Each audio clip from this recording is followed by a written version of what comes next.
Hey guys, welcome back to the Interceptor. We are back with another war, and this is going to be Alliance War Season 48, War Number 1, where Matrix has matched up against JWin. Now, this is a very fun war for me for a couple reasons. First off, I really like this new global. I do think it is a little bit too easy.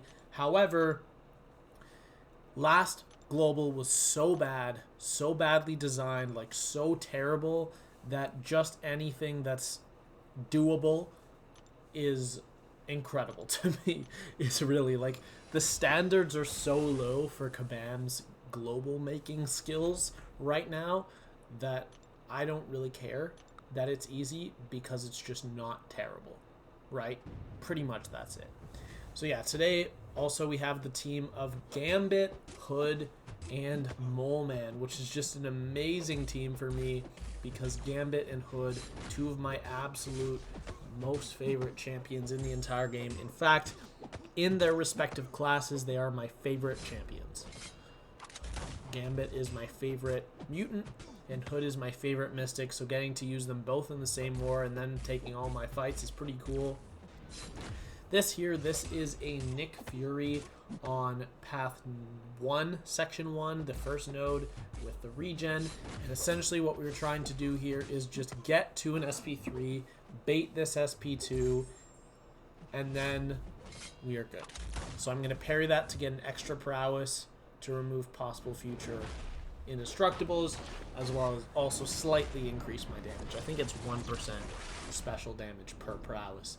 But that SP3 gets him into a second life, so now I just dash back until he starts ticking down from his second life, and that's when you can deal damage to him again. So here, I throw another SP3, doesn't quite kill him, but I'm back to another SP3, and I just throw it, and he is dead.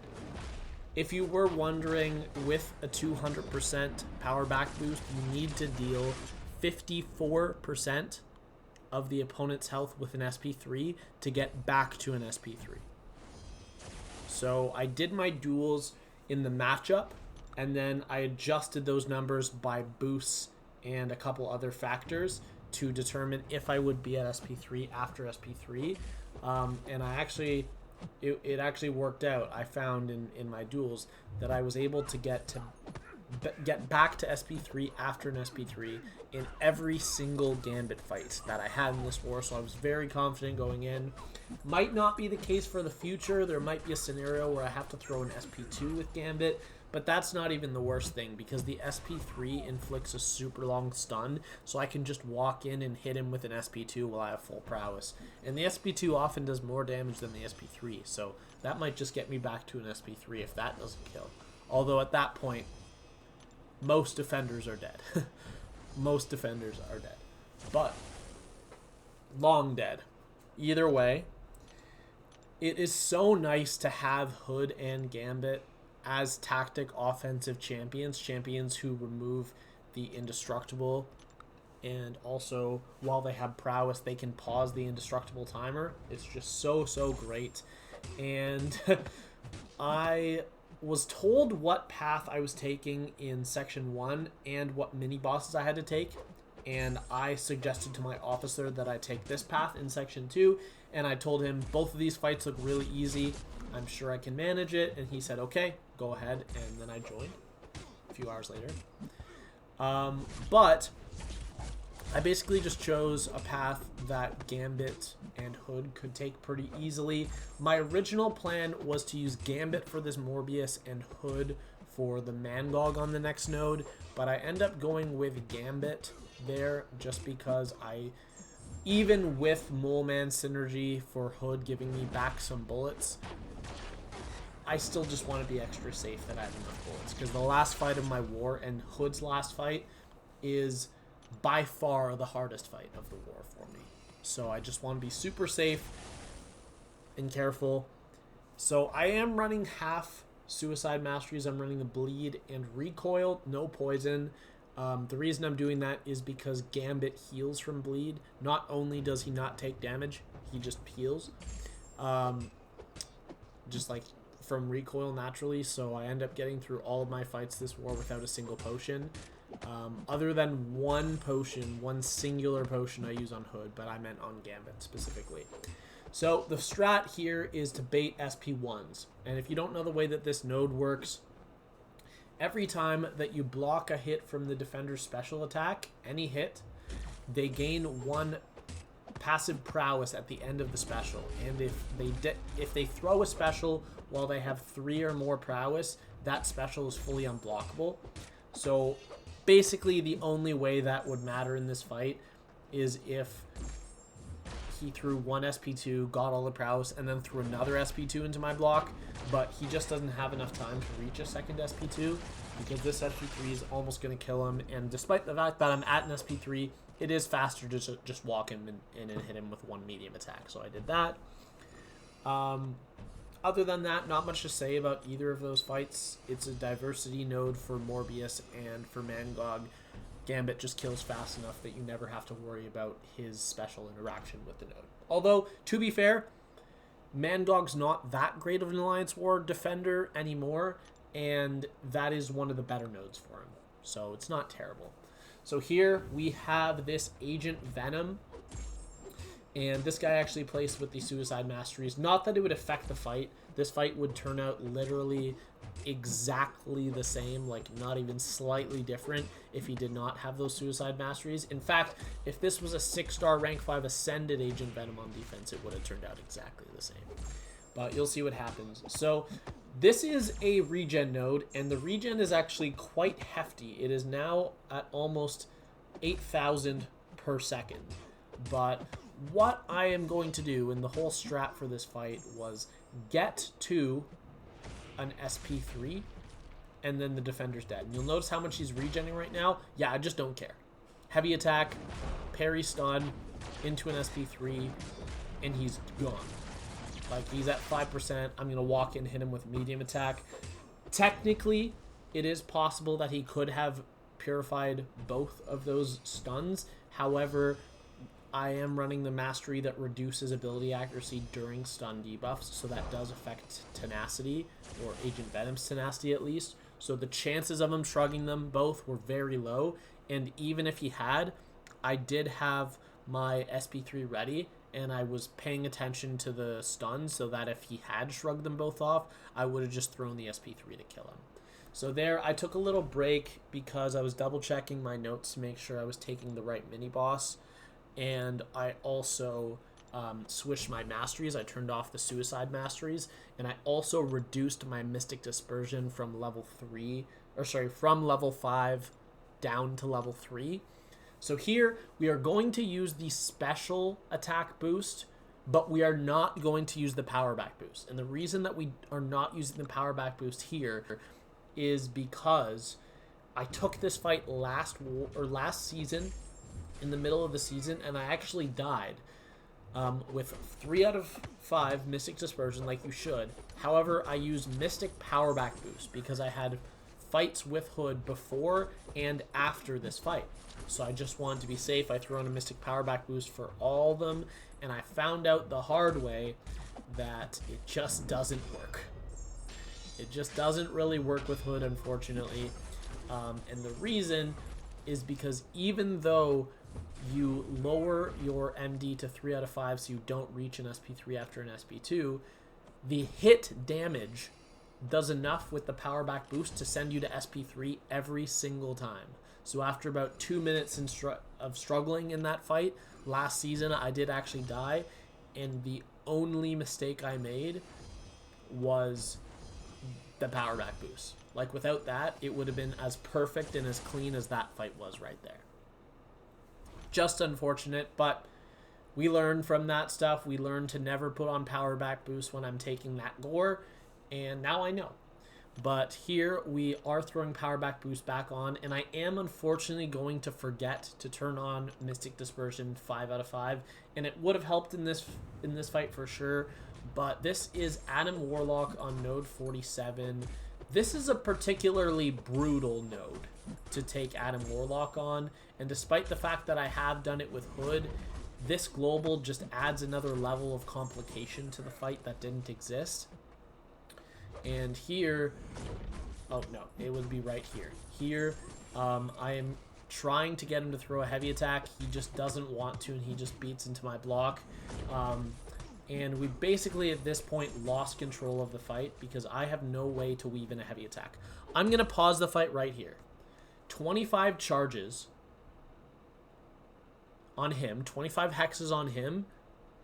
If I'm able to detonate this with 51% health left, he dies. Like, it's not close. This is doing probably 60 to 65% of his health with 25, and with me this boosted and an ascended hood, he would be dead.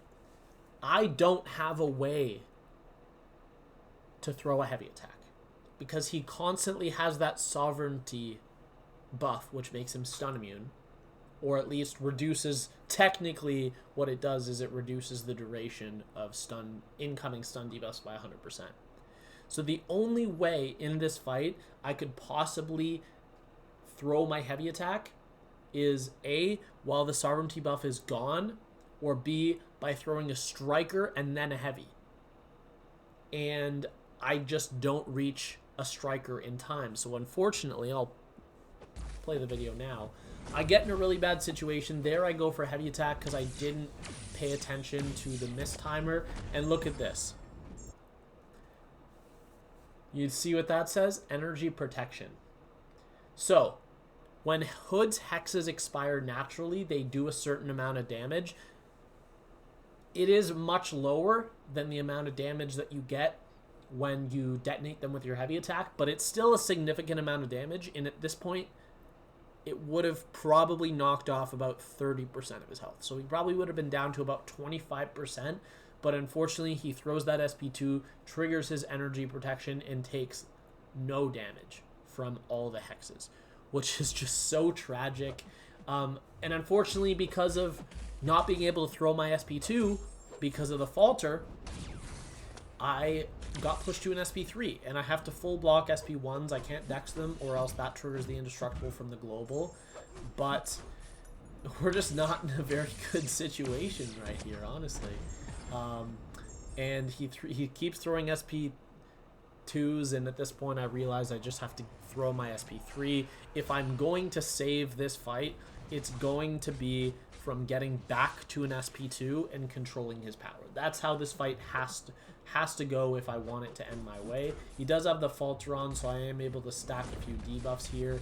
There I go for a heavy, and he double resists it, which is just so sad. He double resists really the only good chance I have to try to take back a little bit of control in this fight. Here I have the heavy attack to get rid of the falter. Here I hit into the block a bunch to get some prowess. He chucks off yet another SP2, and at this point we're 2 minutes into a fight that should have lasted 35 seconds. Ideally, the way this fight goes is you throw 3 SP2s, combo into striker, heavy, dead. And if you'll notice right there, I do a full combo into an SP3 thinking this will kill, and I wasn't paying attention to the indestructible timer, because if you don't know the way that the... Let me get back to a frame where you can see it. Yeah. If you don't know the way that the global works, a tactic-tacker champions pause the indestructible timer by 0.5 seconds whenever they hit the defender. However, they only have that effect while they have at least one passive prowess. And I didn't notice it, but I was out of passive prowesses. I was at 0. So while I was hitting him, what's in the back of my mind is, okay, I'm hitting him actively. That means he can't go indestructible. But I forgot I didn't have a prowess. So and admittedly, if I had just thrown the SP3 at the beginning of the combo, it would have killed. It was way overkill. It's probably doing about 20 to 30% of his health because Hood's special 3 damage gets increased by however many bars of power the defender had, and at that point the defender had 2 bars of power, so it would have been a really big hit in SP3, but it did 0 damage. Now, the bleed that's left over is a very potent bleed, so if I am able to remove the indestructible for even 3 to 4 seconds, it will bleed him out, he will die, but at this point, I'm already eating an SP3, and I'm just praying I don't die. I don't remember what his SP3 looks like, so I didn't remember when it was over. At this point, I thought I was dead because there was another hit, but it was actually over. So I hit into the block. He's ticking down from the bleed. He throws in SP1 into my block. I'm so scared I'm going to die, and then I intercept with a striker, and I somehow managed to walk out of that fight with my life. That's just such a bad situation I was in, and really extending a fight that should take 35 seconds, as I said before, into a 3-minute, almost a 3-minute fight. It was what, like 2:45, something like that. Either way, that's all for my war. I hope you guys enjoyed the video. I know I really enjoyed playing this war, getting to use two of my favorite champions in the entire game, Hood and Gambit, on offense. And I'm sure I'll have my chances to use Mole Man and a couple others. But I do think that the majority of this season, I'll be just using Hood and Gambit, provided they aren't banned. Which, to be honest, they should be banned. Because I've seen some alliances banning, like, Domino and, like, why? But, I mean, I understand she does good damage with the Trinity and the Incinerate and stuff, but, like, still mid. As of right now, I don't know if we won this war or not, because they have taken 0 fights. We are 1 day into the war. I guess let me just show this screen. Yeah, right there. We are, well, 1 day remaining in the war, so a little bit under a day into the war. And they have taken 0 fights. We've taken about 80, and I don't remember the number of fights or the number of deaths that we have currently. I think it's something between like 4 and 6. But we've taken 80 fights. They've taken 0, so I have no way of knowing who's going to win this war. But so I will update the war record for whatever happens, whoever happens to win. I'll just put that in the description, because this war is not going to be uploaded until after I know the results, because I'm going to edit it tonight, make the thumbnail stuff, and then set it to go live tomorrow morning, by which point I will know who won the war. But my death total is at 0, of course, because I didn't die in this first war, and my PSR this season is at 7 out of 7, because I had 4 path fights, 3 mini bosses. And as far as my deathless streak, I don't know the exact number, because all I remember about last season is that I didn't die in the 11th or 12th war. I don't know when my last death was. It was somewhere probably between wars 7 and 10. I genuinely have no idea. I do know I had a way better back half of the season, because I think in the season I died a total of 8 times, and 6 of those were in the first 6 wars, something like that. And then in the last 6 wars I only had 2 deaths, but I don't remember where those 2 deaths were. So I'm going to be conservative and lowball it a little here, just to make sure I'm not like overestimating and giving myself credit for fights I've taken I didn't die in that I don't deserve, you know, that I actually may have died in. So what we're going to do is we're going to call last season 13 fights, which is probably the average I would take in two wars total. So, and I don't know, maybe my streak is up to 40 by now. I don't know, because I don't remember when the deaths were. But we are going to add the assumed 13 fights from last season roughly to the 7 fights from this war, and we are going to be at a deathless streak of 20 fights heading into War 2. I don't know if I can pull a deathless season like I did. When did I pull a deathless season last? It was probably like 6-7 seasons ago. It's been a while for me. And then I had that 1 death season, obviously, 3 seasons ago.